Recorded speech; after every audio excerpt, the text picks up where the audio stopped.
it would be good to really understand what are the marks of an authentic teacher, and then also there's an interesting distinction in identifying the good fit for you, because there are many authentic teachers that you just go, well, you know, everyone's mileage will vary, and then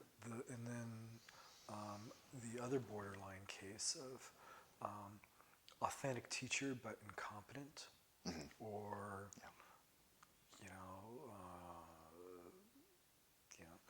discern when you're new to the game, so to speak, discerning people's motivations. Even though they may talk a good game, but then whatever agendas might be, and then the outlandish, but pure behaviorally outlandish, but motivationally pure.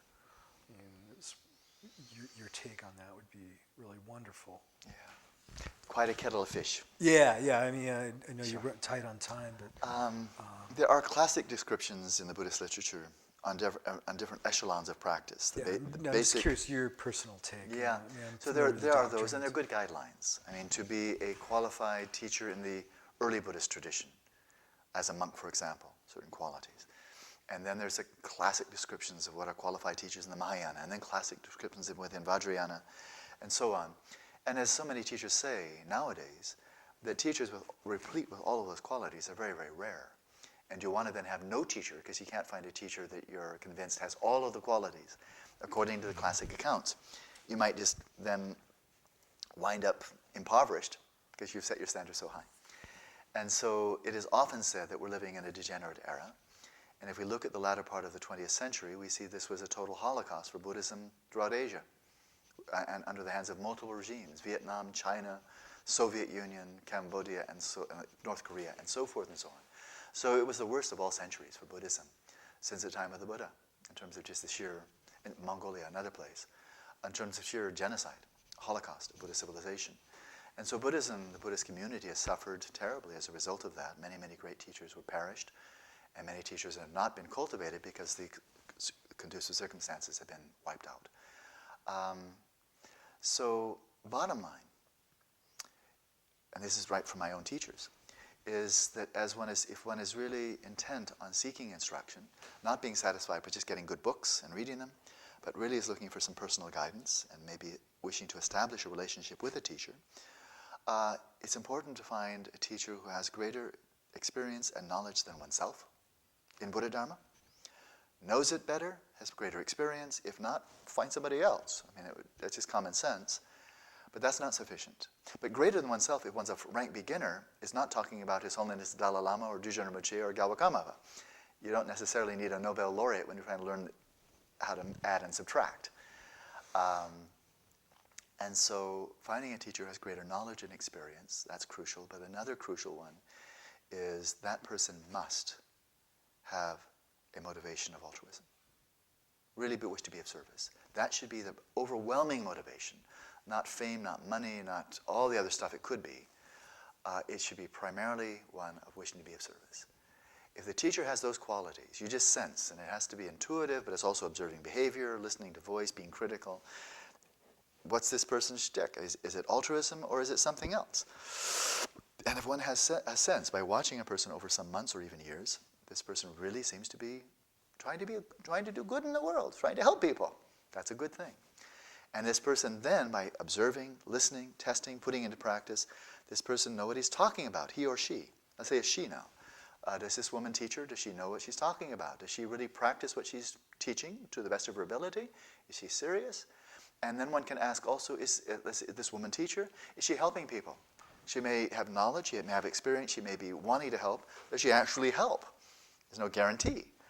And then, that's more generic. And then you can say, all right, this person does seem to be motivated by altruism, does seem to have more knowledge and experience than I. And so I'm drawn to, like going to a doctor, I'm going to get treatment from this person by getting teachings, and then I practice them. Do I get benefit? Were these good teachings for me?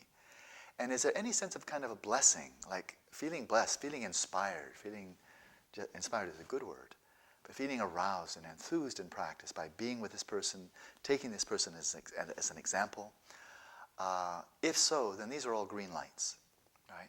It doesn't mean it has to be a tulku, doesn't have to be a Tibetan, doesn't it have to be a man or a woman or a man.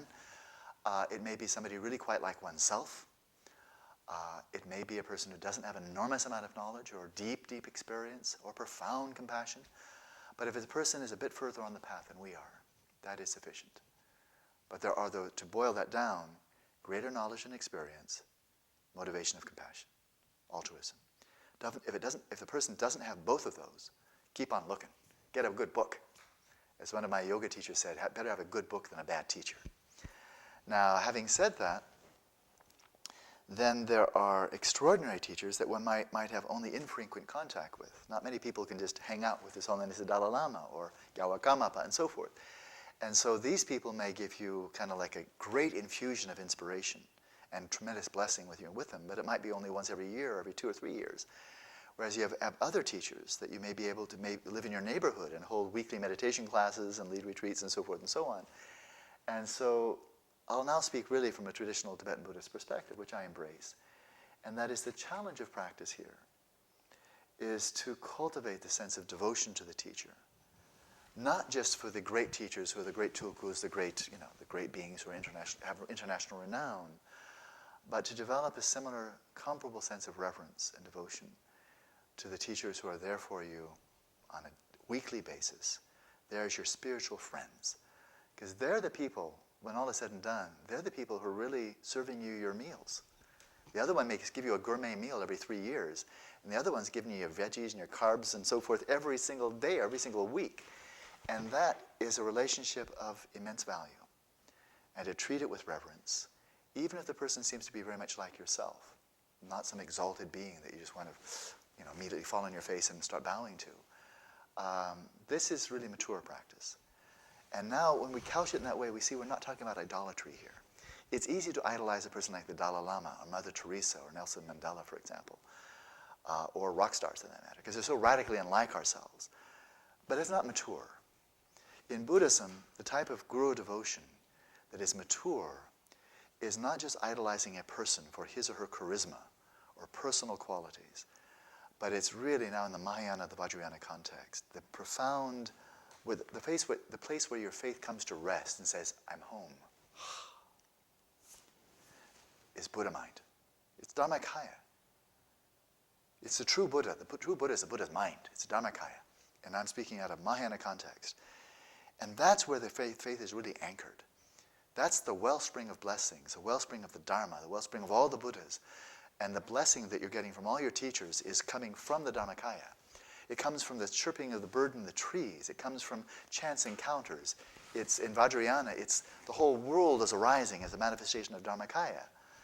And so to see your guru in that context then frees you from the severe pitfall of idolatry and cultishness, of plucking out the guru as this is the divine and everybody else is a schmuck, and I'm a schmuck too, and so now I'm going to do whatever he says.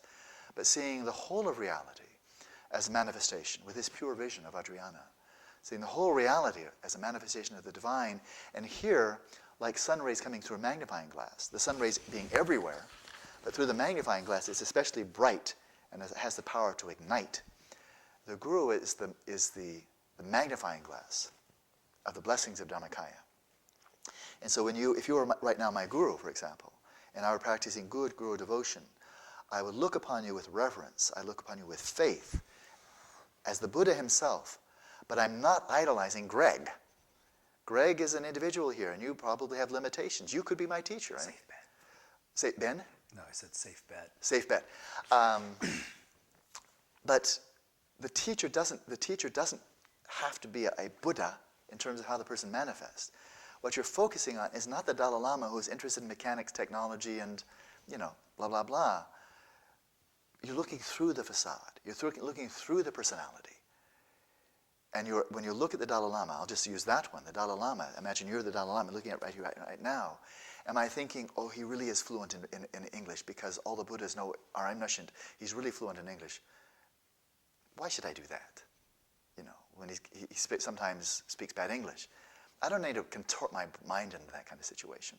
I'm looking through what he calls his broken English, which of course is very good English. But occasionally there's a grammatical error, big deal. I'm going to look through that. I don't care. And if he should ever demonstrate impatience or some other, what we call a human flaw, that's just not my business. That's not what I'm interested in. I'm not going to the Dalai Lama to see if I can pick out the little flaws that I might be able to inspect, like I'm Inspector Clouseau picking out, I'm there because I want spiritual guidance. And I do have faith in dharmakaya, and I consider my teachers dharmakaya. And sometimes the dharmakaya manifests very clearly and purely. The Dalai Lama is a great embodiment of that. But the buck doesn't stop with the personification of the Dalai Lama. That's where my faith starts and ends. And this idol, this majestic human being, and he's radically unlike myself, this is idolatry. He doesn't encourage it, and I don't follow that. I really think of my fundamental guru as the dharmakaya. And I have some teachers who appear a lot more like me. And other teachers who really don't appear like me at all. I mean, they're just so much more mature than I am that it seems like there's quite a chasm.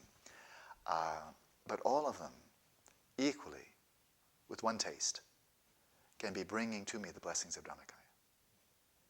And so when the focus of one's faith is fundamentally dharmakaya, then one is freed from the shackles of idolatry, from cultishness, from personality worship, and from this radical bifurcation of I'm the schmuck and you're the Buddha. Because of course, if all of these teachers and the whole environment is manifestation of dharmakaya, who am I?